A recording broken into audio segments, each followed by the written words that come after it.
Equatorial Guinea in a diplomatic approach to resolve its border disputes, the Equatorial Guinean National Defense Minister Leandro Bakale Kogo is in Yaoundé for a high-level meeting with defense authorities.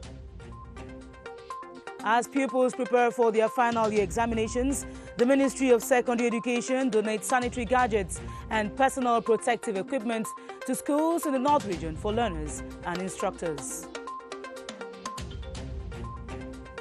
One of Cameroon's finest folkloric artists, Claude Ndam, is interred in his native Bamoun and praised for taking Cameroon's culture beyond the country's borders. Details of the funeral in this newscast. Good evening and thanks for joining us.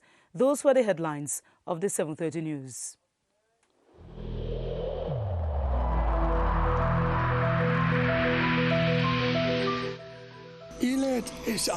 Each of us must comply with the measures that have been taken.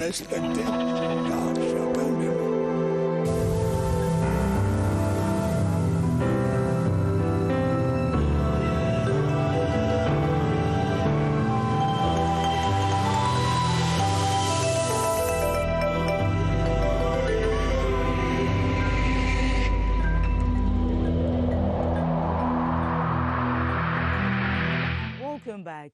Cameroon is working with Equatorial Guinea to chart out its boundaries on the instructions of the heads of states of the two countries. The Minister of National Defense of Equatorial Guinea, Leandro Bakale Nkogo, is in Yaoundé for a 3-day working visit on the settlement of border disputes. He arrived in Yaoundé today and will be holding a high-level meeting with Cameroon's defense boss, Minister Joseph Beti Asomo. Ebenezer Akanga has the details. The Minister of National Defense of Equatorial Guinea, Leandro Bakale Nkogo, who is at the head of a delegation of 20, was welcomed at the Yaoundé Simalène International Airport by Cameroon's Minister Delegate at the Presidency in charge of defense, Joseph Beti Asomo. The two ministers had an exchange in the VIP lounge of the airport before driving to town, where the Equatorial Guinean delegation took up residence. On Tuesday, June 30, the two ministers will hold a high-level meeting on security along the common border of Cameroon and Equatorial Guinea. The meeting, that is on high instructions of the heads of state of the two countries, is a continuation of the diplomatic approach to resolve any disputes along their border. The high-level meeting will be preceded by meetings of experts and army chiefs of staff of the two countries. Cameroon and Equatorial Guinea share a long border of more than 300 kilometers and enjoy good bilateral relations. But in recent past years, there has been discord between the two countries over what some say is a project by Equatorial Guinea to build a wall on its border with Cameroon. The government of Cameroon holds that the project violates her territorial integrity. The diplomatic approach to address the border disputes between Cameroon and Equatorial Guinea is proof of the maturity and mutual respect of the leaders of both countries. The friendly nations share a 180-kilometer limit, which the neighboring inhabitants have been clashing over in recent times. Concerned about maintaining and strengthening cooperation ties, the military now at the front to fathom the misunderstanding. Ewane Pole tells us more. When information of the border war reached the Cameroon's head of state, Paul Biya, at the end of July last year, the president dispatched top-ranking officials of the Ministry of Defense and some government ministers that promptly set out to tour the 180-kilometer stretch of the Cameroon-Equatorial Guinea border to take stock of the situation. To promote cordial relationship between the two countries, the Cameroon Armed Forces have been permanent on the field to ensure peace and security along the border. As a measure to resolve the border conflict, officials from Cameroon and Equatorial Guinea met in the South Regional Headquarters, Ebolowa, in a meeting chaired by Governor Felix Ngelengele. During the forum, they agreed to work on defining their disputed border after a brawl between troops of the two countries. At the meeting, the two sides also agreed to return troops to their barracks and for the farmers and traders to resume their activities in order to find a lasting solution to the border dispute. The visit of Equatorial Guinean Minister of Defense to Cameroon is a continuation of the diplomatic approach adopted by President Paul Biya to settle any differences at the borders of the two nations that are members of the Central African Economic and Monetary Community, CEMAC. Political analysts say a border wall would undermine Equatorial Guinea's role in the six-member bloc which agreed in 2017 to scrap the use of visas in the sub-region. Some defense officers in the East region who participated in calming the tension in the northwest and southwest regions affected by socio-political upheavals have been commended for their efforts. To celebrate their selfless service to the state, a common meal in their honor was organized at the Gendarmerie East Legion, led by Colonel Jacho Sani-Hilaire. Tala LT tells us more. Shouts of joy for having served the fatherland, but above all for having survived the armed conflict in the northwest and southwest regions for 3 years. These 14 gendarme officers, aged below 30, were immediately sent to the war front after completing their military training. They say surviving has not been easy, but thanks to God and the good counsel of their hierarchy, they are proud to be alive today. It was not easy, but we give grace to God for bringing us back alive. During a common meal in honor of these men and women at the East Gendarmerie Legion, the commander, Colonel Jacho Sani-Hilaire, transferred the gratitude of the military hierarchy and the entire nation to these brave soldiers, but called on them to remain strong as their service to the nation is just beginning. We want to let them know that the mission is not ended. They have to prepare themselves to be sent back on the field till those people, Ambateros, are treated accordingly. These 14 gendarme officers have been given 10 days to rest physically and psychologically before they can start service. And now on to COVID-19 news. The Northwest region is resolute to stem out the coronavirus from its area and is stopping at nothing to ensure that the population remains safe from contamination. In Bafut, the council has been disinfecting markets, streets, administrative as well as health units to stall the spread of the pandemic. It was championed by the Mayor Lawrence Ngwa-Kongo. Kilovarele Sala tells us more. The crisis clock is ticking toward 4 years, and Bafut, one of the hotbeds in the Northwest region, presents these rare images surfacing from its main market.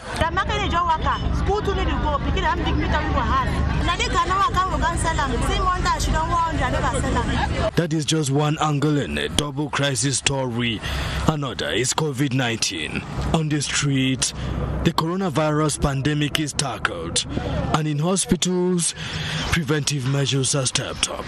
There is a building just behind me, a new building that has been constructed. We intend to use it as an isolation center in case of diagnosis of any patients with coronavirus. Passenger flights have long disappeared even before the coronavirus surfaced. Now the current occupant of the Bafut airport, the defense forces, are being protected against an enemy they can't fight with military might. A fortnight ago, we got it that we recorded some cases of coronavirus in Tuba subdivision. So we now decided to see that we intensify our disinfection, so that to see that a Bafut man, or what is why was not recorded any case, that the cases should not come in. The Army Rescue Unit finally depart from Bafut, hoping early signs of normalcy would not depart from the locality, also in an infant stage of COVID-19 scare. Apart from council authorities, elites in different parts of the country have joined efforts to oust the coronavirus. An example is the mayor of Mayokane Division in the Far North region, who has liaised with persons of goodwill to offer sanitary kits to schools and to hospitals in Kaile. Ayokjan Ashu has the details.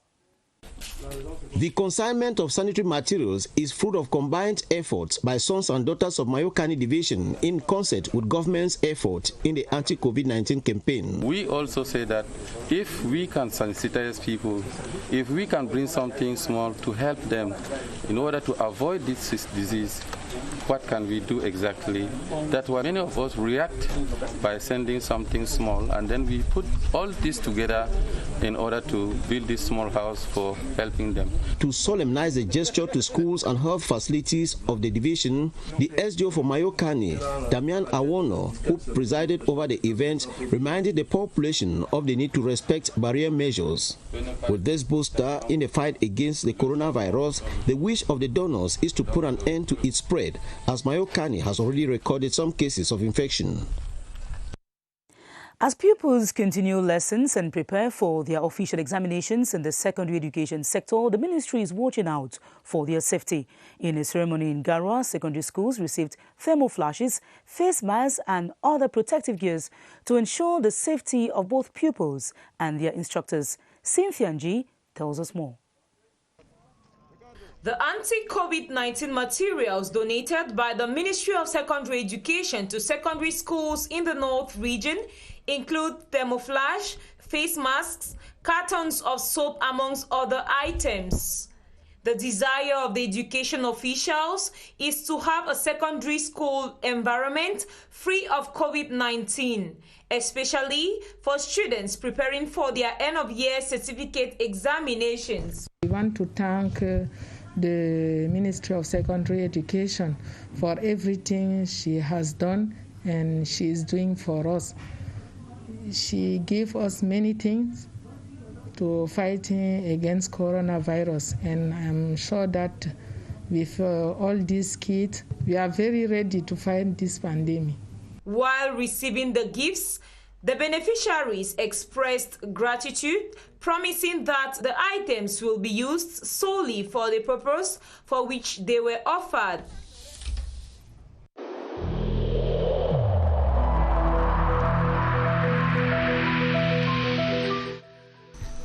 The wearing of face masks in public places will be mandatory until further notice.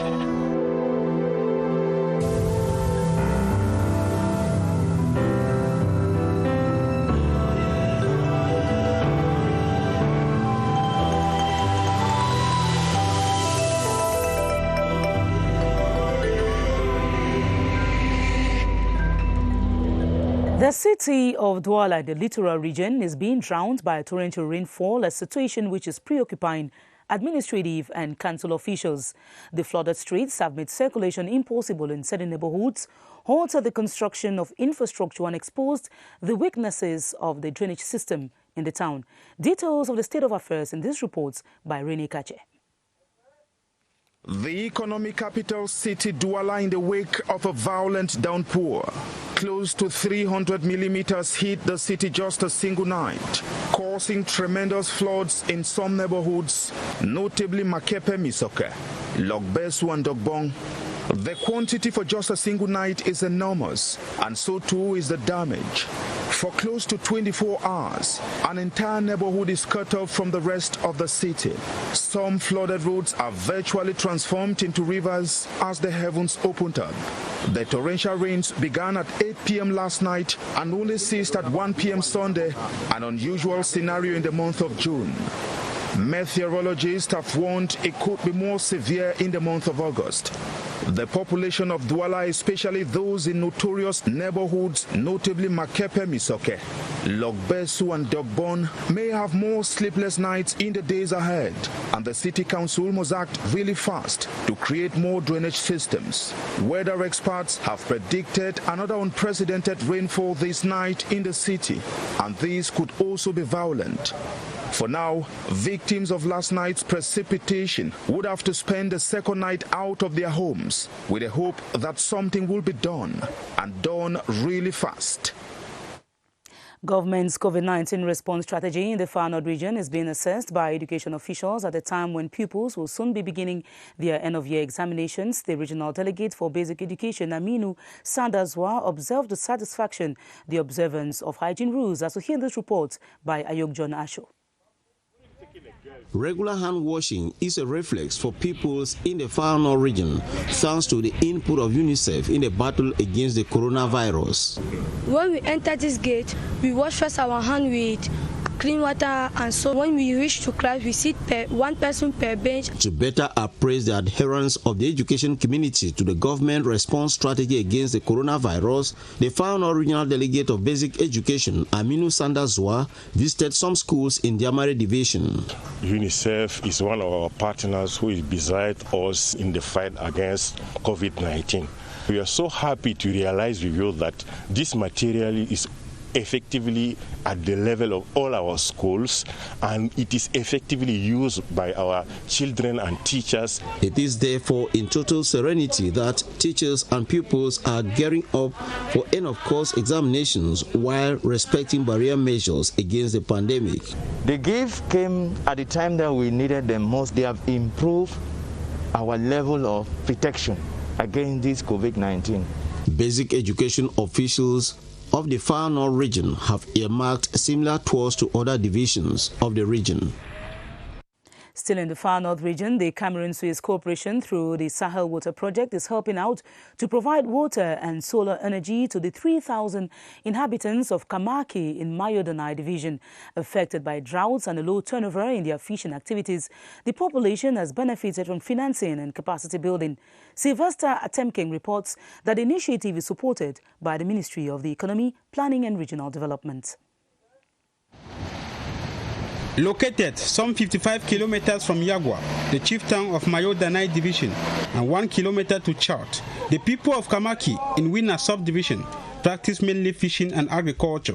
It is in line with their humanitarian relief plan that the Cameroon-Suez Corporation, through the project Sahel Water, in partnership with We Energy, is determined to help the people to have access to clean water and solar energy. Project is water for all in energy, solar energy.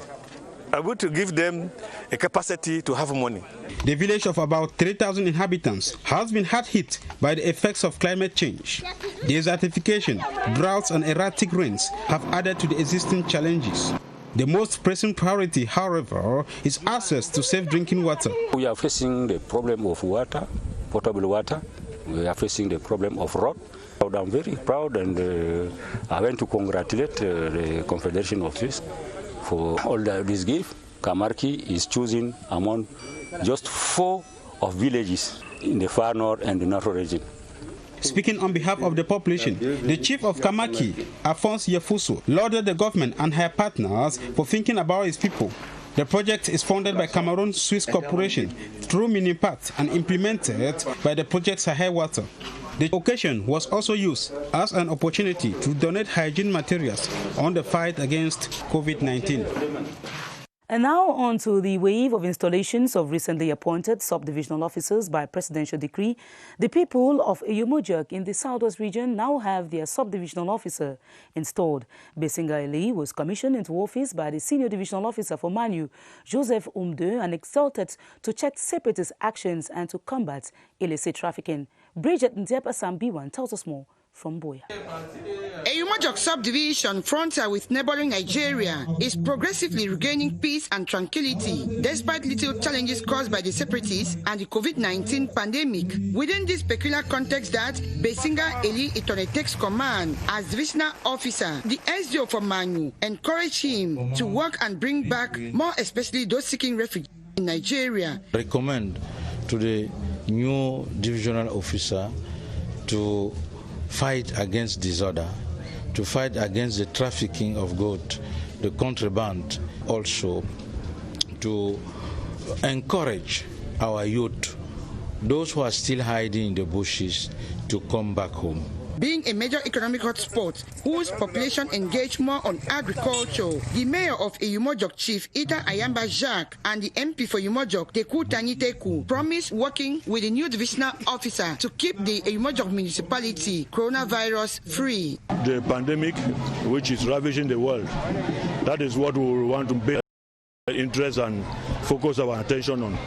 Though there is no case registered here, We want to maintain that status to see that we don't have even a single case of COVID-19 in the Umojok subdivision. The 46-year-old Besinga Eli Itoni, who hails from Mundebandian Division, takes over command from Yonkuma Nelson Gapsi as new divisional officer for Umojok. In the East region, the divisional officer for Mesamina, on his part, was challenged to foster the fight against COVID-19 and to promote the development of the area. Zuamilo E. Stanislaus was enjoined to support people development-oriented projects by the senior divisional officer for Opanyong, Bertrand Mache Junuet. Mokom Robert Achu tells us more.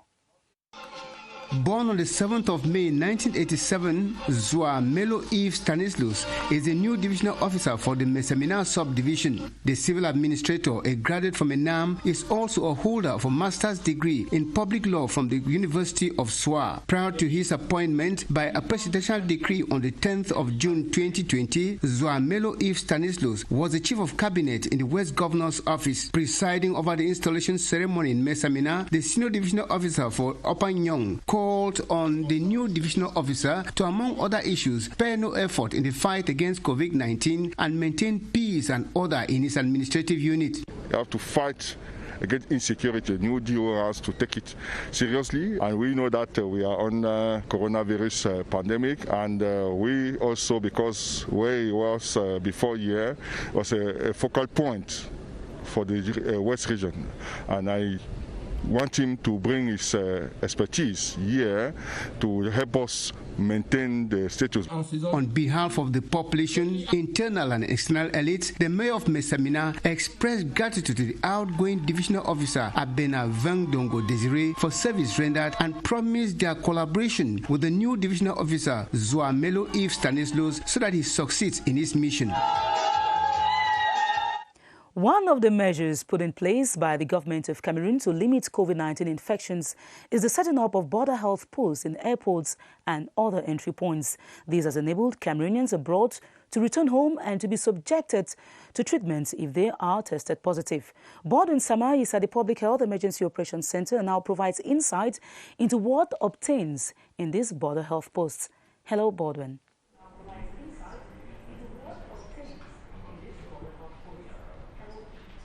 Good evening to you, Esther Kima. It happens to be one of the decisions taken by the government of Cameroon setting up these health posts in the different entry points into Cameroon, especially in the different airports, to check the health of different Cameroonians, especially those who have been repatriated, those who have been stranded out of the country for several weeks due to the COVID-19 spread. What exactly is obtained in these different health posts at the different borderlines, or especially at the airports? That is what we shall be looking at with our resource person, Dr. Eric Tanzi, a public health expert in the Ministry of Public Health. Good evening, Doctor. Yeah, good evening, everybody.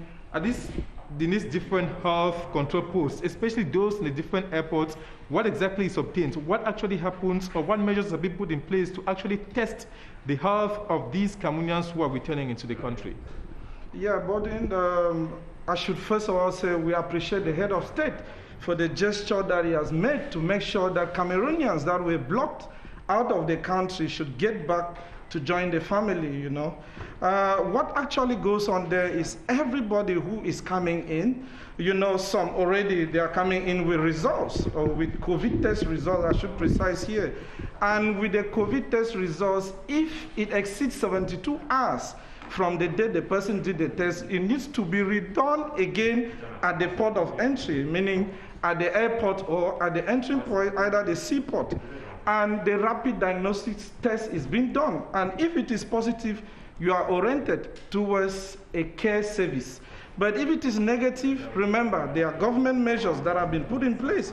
You have to continue following this up for the next 14 days in order for you to be retested again to be clear off from COVID-19. Thank you so much, Doctor, for always being available to answer our questions on the 7:30 newscast. Thank you very much. As it has always been the case for some days now, Esther, public health experts of this Emergency Operations Center are presently working as far as the different figures as concerns the number of persons who have recovered from COVID-19, the number of persons tested positive for COVID-19, or those who have died of COVID-19, and these figures will be made available for Cameroonians in the days ahead. No figures for today. Back to you, Esther Kima. Thanks very much, Baldwin Summer. Creating control posts in airports and other entry points is actually a laudable initiative because it can be quite a challenge to be stuck out of home. Now on to health. Medical practitioners of the Research Center for Endoscopic Surgery and Human Reproduction, CRTV, in Gusau, a mass has been organized to thank God for the beds in that center. This was during the Holy Mass officiated by Reverend Father Jean-Claude Barga of the Gusau Parish.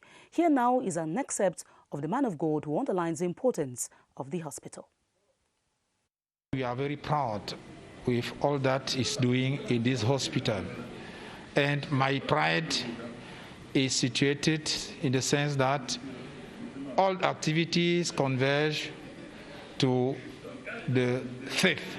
We discover once again that any science could have fruit without faith, and the CRTV is a ground in where we are celebrating the matrimony between faith and reason. That is why all that is doing here is celebrating life and celebrating Jesus Christ, who is life. Goodbye, I commit God to you. It was a rare privilege to work in Bastos. These are the words of Reverend Emmanuel Masok during his last sermon after serving as parish pastor of the Presbyterian Church Bastos for 5 years. In the service attended by a college of pastors, he enjoined the Christians to join in the growth of the East Mongo North Presbytery and reminded them that their faith is the currency of the kingdom. Emmanuel Anvemne was there and now reports for the 7:30 News. On bended knee before God and the congregation he has served for 5 years, Reverend Emmanuel Masok receives blessings as he leaves PC Bastos for Simeon. We have come together to put our prayers for him to carry the mission which he has been carrying out in Bastos to other congregations so that the PCC can grow.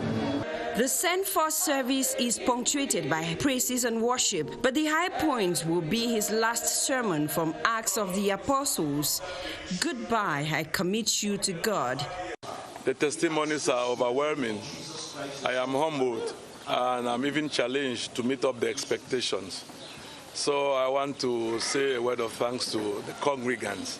I am moving on into a new office, the Secretary Committee of the Ministry of the PCC and Parish Pastor of PCC Simeon in Sister Yaoundé, where I believe that God has a plan for me, God has a mission for me, and there I will do the things that he has called me to do, and I know he will empower me.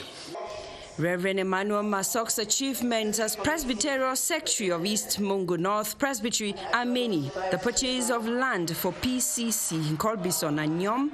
He equally champions the construction of Presbyterian School Mfu and the PCC Health Center. He increased the Presbyterian budget from over 120 million to over 260 million. All these achievements are what the congregation of PC Bastos has prayed should continue as he moves ahead in his mission of evangelization. And now on to this sad note, the mortal remains of Cameroon's folkloric singer, composer and poet Claude Ndam have been buried in his native Fumban in the West region.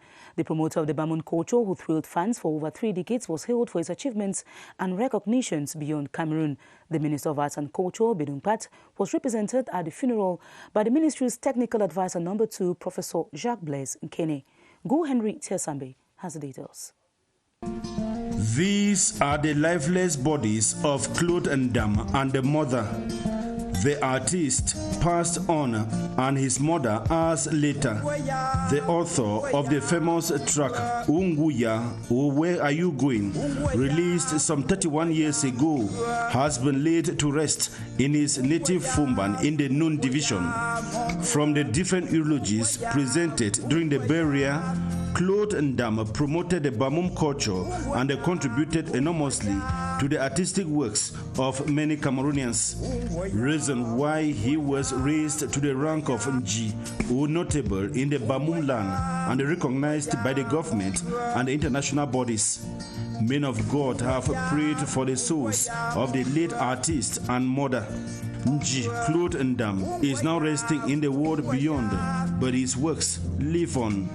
The Minister of Arts and Culture was represented at the burial by the Technical Advisor number 2 at the Ministry, Professor Jacques Blaise Kinyi. That ends this edition of the 7:30 News. But before we go, a recap of our major stories. Cameroon is joining Equatorial Guinea in a diplomatic approach to resolve its border disputes. The Equatorial National Defense Minister, Leandro Bakale Nkongo, is in Yaoundé for a high-level meeting with authorities. That ends this edition of the 7:30 News. More news comes up at 8:30 p.m. with Karen Olivia Beat. God willing, I'll be back next weekend. Have a beautiful week ahead. Stay blessed, stay protected. The coronavirus is real. Good night.